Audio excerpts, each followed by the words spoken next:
riding buddy Mike and I've been talking about going on a trip in a couple of months. And we've been talking about it for several months now.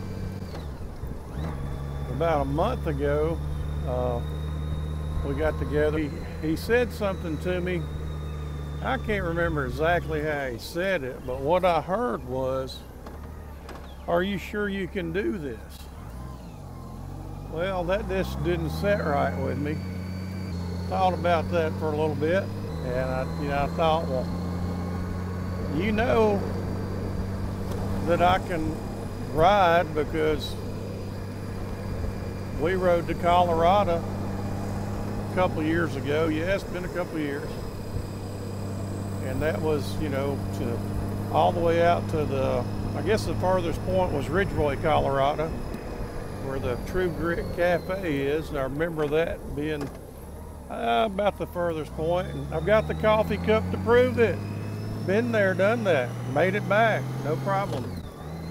In fact, we did 805 miles the first day just to get to Amarillo. And we would have probably gone a little further, but we got to the Big Texan for a steak, and it started raining while we were there, so we thought we'd just go ahead and get a room. And it was about dark anyway, so but 805 miles in a day, and he's concerned I can't make the trip.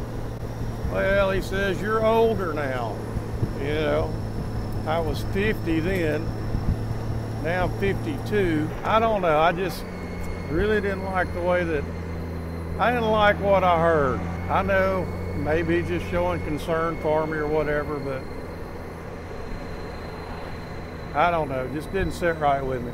So a couple of weeks ago, this little game or whatever came up on Facebook where you could put in the states that you visited.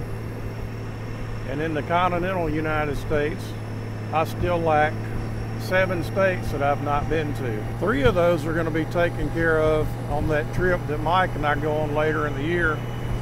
And those are Wisconsin, Minnesota, and North Dakota. I tried to go to North Dakota one time, but my buddy Roger made me make a U-turn because I had actually missed the exit for where we were really supposed to be going to. I got to thinking, I only need 7 states. Mike's already rubbed me wrong, pushed my "I'll show you" button. He pushed it good too, because right now I'm leaving, headed to New England. I'm going to knock out Vermont, Connecticut, Rhode Island, and Delaware. And I'm going to take you with me. How about that? So we'll just see how it goes. Mike just got back from Colorado, went back to kind of the same area we had been to a couple of years ago. So we were discussing that, and I was telling him about this trip I'm going to take. Make sure I'm in shape, I'm okay, I can do the ride. And so he said that on this trip I need to be able to do at least 2 back-to-back days of at least 600 miles, and then I guess he would give me the go-ahead. It's up to him what I'm going to do. So anyway, we'll just see what happens. I'm not going to probably won't make 600 miles a day because it's almost noon. I'm just getting started.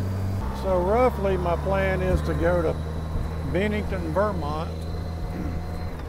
I don't know exactly how I'll get there, but for now I'm just going to head toward Memphis.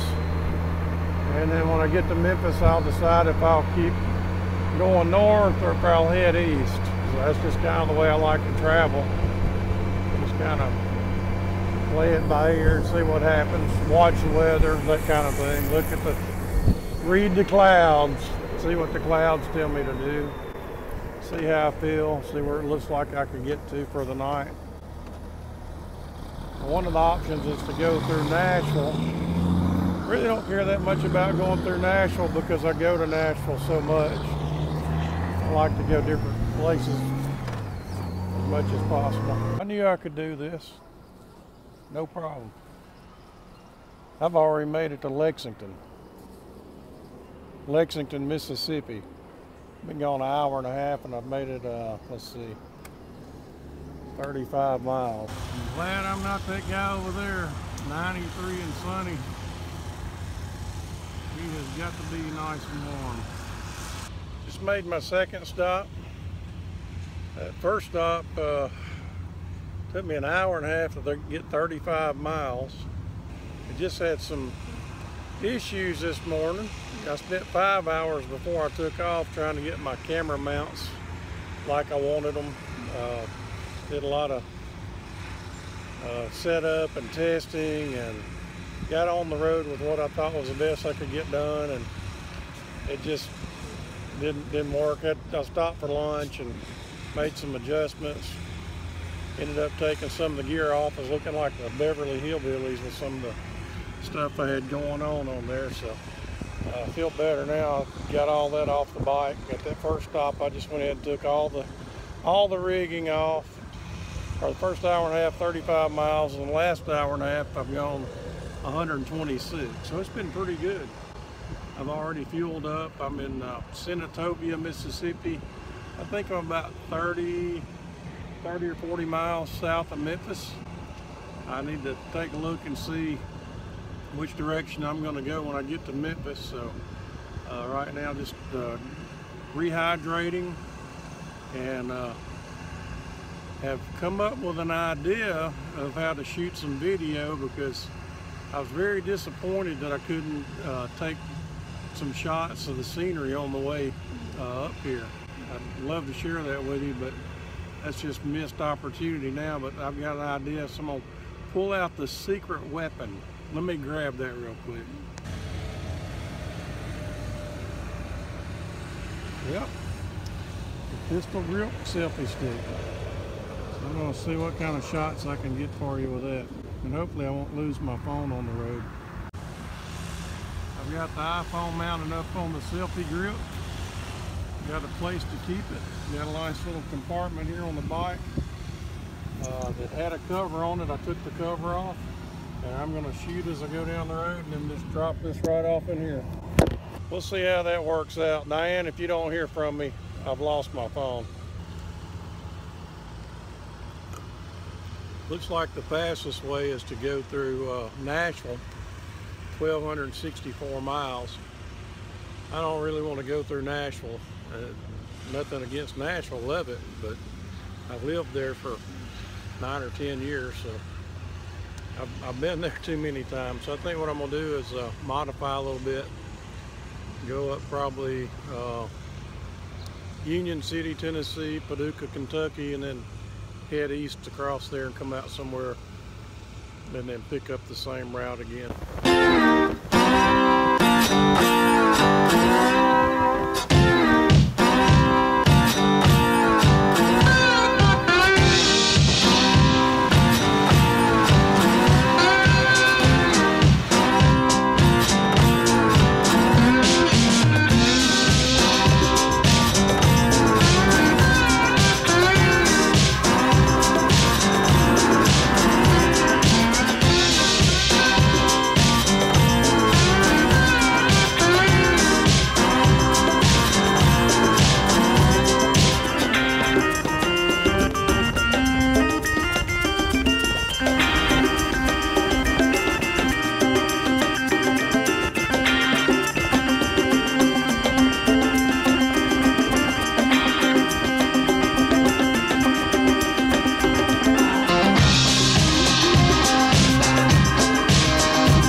Just made my third stop for the day.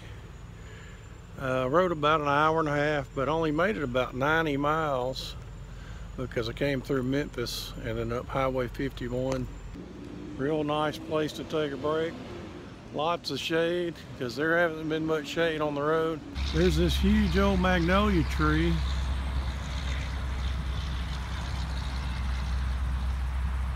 And then next to it, I don't know what this tree is. It's got this strange feature I've never seen. If you know what caused this, I'd love to know.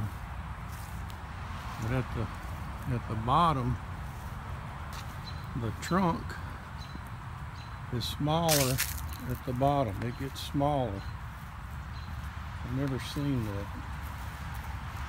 So if you know what that is, comment below and let me know. It's real interesting.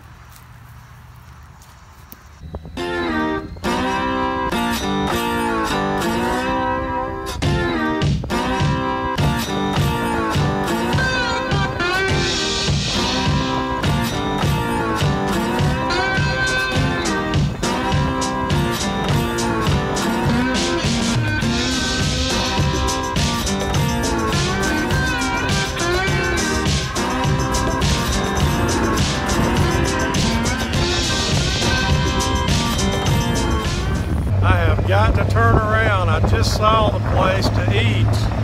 I'm in Dyersburg, Tennessee. Abe's Ribeye Barn.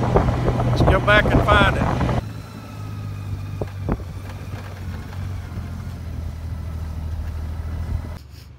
Smell that? My smeller says this is the place. We'll see.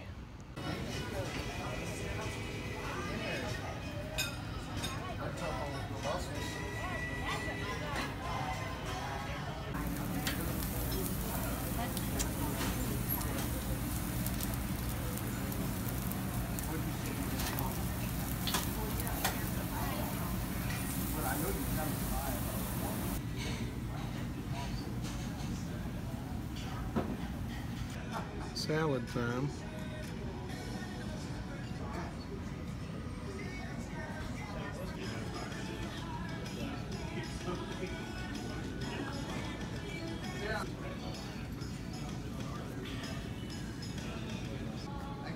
The salad was awesome. I'm just going to taste the bread. I'm not going to eat that whole loaf of bread. I'm just going to taste it. Just got to check it out.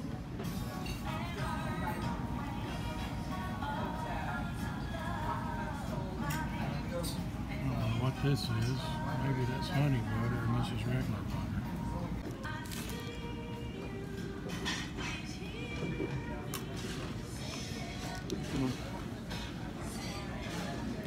Honey butter, definitely. Regular butter.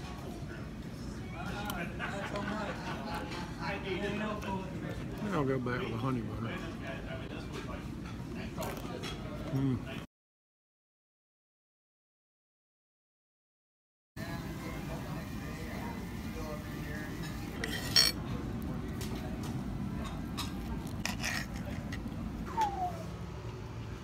Man, was Abe's the right place? Definitely. If you're ever in Dyersburg, Tennessee, you got to go to Abe's Ribeye Barn.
About 20 years ago, I got my first Harley.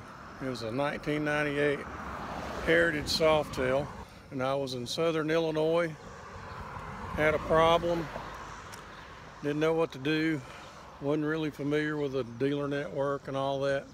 Back then, we didn't have all the fast communication that we have now, but I ended up in Union City, Tennessee at my favorite Harley-Davidson dealership, Abernathy's Harley-Davidson.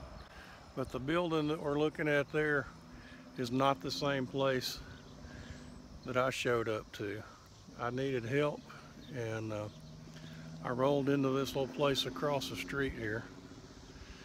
At that time, that was Yamaha, Honda, Harley Davidson, several different brands. It was late in the afternoon. We had missed lunch, just trying to get somewhere to get some help. And I'll never forget the owner. He was so nice.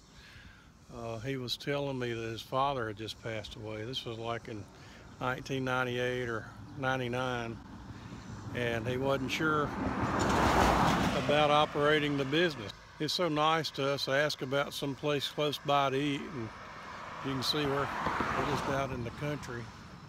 A lot more country back then than now. Cornfields everywhere.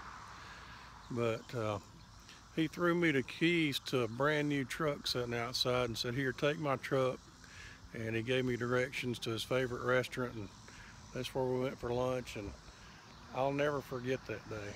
And that's why Abernathy's Harley-Davidson is my favorite Harley dealership in the whole country.